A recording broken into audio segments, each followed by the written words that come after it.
একটা জিনিস বারবার করলে যেমন খুব সহজ হয়ে যায়, ঠিক তেমনি রান্নাটাও কিন্তু একই জিনিস যদি প্রতিদিন কম বেশি রান্না করা যায়, সেই রান্নাটা আমাদের কাছে অনেক বেশি সহজ হয়ে যায়।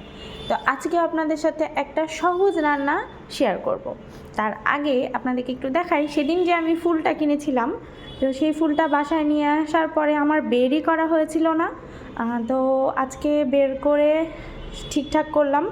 আমার এই ভাসটা অনেক আগের ছিল, এটা অনেক দিন থেকেই পড়েছিল, কিন্তু এটা কোনো ফুল ছিল না।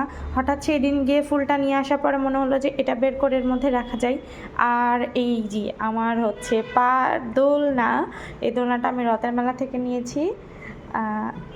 সবাই বলেন তো কেমন হয়েছে আমার দোলনাটা। আমার পিচকির দোলনাটা আমার অনেক পছন্দ। এর মধ্যে দেখেন আমার কি আছে, বাড়ির সব থেকে বড় আমানত। তো এটা হচ্ছে আমার সিঙ্গেল চাবি, এটা খালি হারিয়ে যায় আমার কাছ থেকে, যেখানেই রাখি না কেন হারিয়ে যায়। তো আমি এই জন্য এটাকে রাখার এবার ভালো একটা বুদ্ধি পেয়েছি। তো যাই হোক, চলেন আপনাদের সাথে শেয়ার করি আমি আজকে কি রান্না করছি। আজকে আমি রান্না করব রোস্ট। আর রোস্টটা আমি প্রত্যেক শুক্রবারেই করি, যার কারণে আমার কাছে অনেক বেশি সহজ হয়ে গিয়েছে। আর এই জন্য আজকে আপনাদের সাথে একটু শেয়ার করব যে আমি রোস্টটা কত তাড়াতাড়ি, কত কম সময়ের মধ্যে কত তাড়াতাড়ি রান্না করতে পারি। তো আমি মুরগিটাকে ভালো করে ধুয়ে লবণ আর মরিচের গুঁড়া দিয়ে একটু মাখিয়ে রেখেছিলাম। তারপরে আমি মুরগিগুলোকে খুব ভালো করে ভেজে নিয়েছি। মুরগিগুলো এই যে ভাজতে দিয়েছি, কিছুটা ভাজা হয়েছে, ভাজতে দিয়েছি। আর অন্যদিকে আমি এর মশলাটাকে প্রিপেয়ার করে নেব। আমি পেঁয়াজ আলাদা জায়গায় বেরেস্তা করা এই সেই না করে আমি একসঙ্গে সব মশলাগুলোকে রেডি করে নিয়েছি। সবগুলোকে একসাথে ব্লেন্ডারে দিয়ে দিব। এখানে নিয়েছি আমি এলাচ, কাঁচামরিচ, জয়ত্রী, গোলমরিচ, কিশমিশ, বাদাম।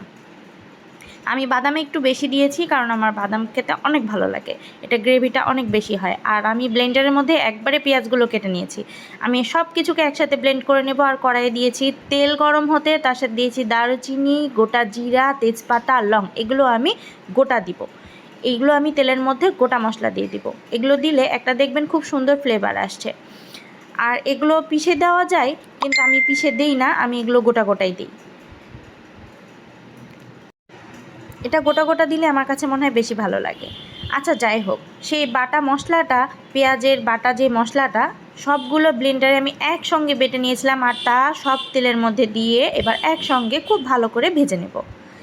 এগুলো যখন ভাজতে ভাজতে তেল ছেড়ে আসবে, তখন আমি আদা রসুনের পেস্ট দিয়ে দিব। এখানে আমি আদা রসুনের পেস্ট একসঙ্গে বেটে রাখি, আলাদা আলাদা করে রাখি না।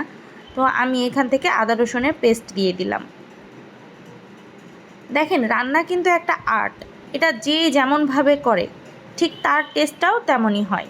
তো অনেক সময় মনে হয় যে সময় আছে, অনেক ভালো করে করি, কিন্তু যখন হাতে সময় কম থাকে তখন আমি ঝটপট এইভাবেই রান্না করে নিই।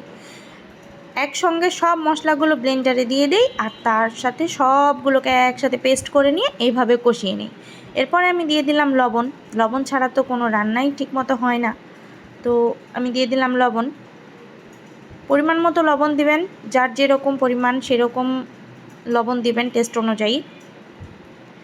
আর লবণের সাথে আমি দিয়ে দিলাম একটু শুকনা মরিচের গুঁড়া। আমি কাঁচামরিচ এখানে কম পরিমাণে দিয়েছি। কেউ যদি মনে করেন যে শুধু কাঁচামরিচের খাবেন, তারা শুধু কাঁচামরিচ দিয়ে করতে পারেন। আমার কাছে একটু শুকনা মরিচের গুঁড়া দিলে ভালো লাগে, কালারটাও একটু লাল লাল আসে, আর আমার কাছে খেতেও অনেক ভালো লাগে। তো আমি মশলাটাকে খুব ভালো মতো কষিয়ে নিয়েছি। তারপরে আমি দিয়ে দিলাম এখানে টক দই। আমার টক দই ফ্রিজে এভাবে আইস হয়ে থাকে। বাটিটা দেখে প্লিজ সবাই ইগনোর করেন, ফ্রিজ থেকে বের করার সময় বাটিটা পড়ে হাত থেকে ভেঙে গেছে। তো আমি ফাটা বাটিতে রাখিনি, ভালো বাটিতে রেখেছিলাম, হাত থেকে পড়ে ভেঙে গেল। তো যাই হোক, এর মধ্যে আমি দিয়ে দিলাম টক দইয়ের একটা বড় কিউব। এখানে আমি 2টা মুরগি রোস্ট করছি, তো আমি টক দইটা দিয়ে দিলাম, দিয়ে আমি এবার ঢাকা দিয়ে দিব। টক দইটা ঠিক গলে গিয়েছে, আর দেখেন মশলার থেকে কিন্তু তেল ছেড়ে আসছে। আমার কিন্তু রোস্ট রান্না অলমোস্ট কমপ্লিট হয়ে গেছে। কেন জানেন? এবার শুধু আমি দিয়ে দিব মুরগিগুলো ভাজা, আর তার সাথে দিয়ে দেবো সামান্য একটু পানি, দিয়ে আমি ঢাকা দিয়ে রাখবো, আর তার উপরে ছড়িয়ে দিব চিনি। তাহলেই অলমোস্ট কমপ্লিট হয়ে যাবে আমার রোস্ট রান্না। এটা কিন্তু খুব সহজ এবং খুব সুন্দর।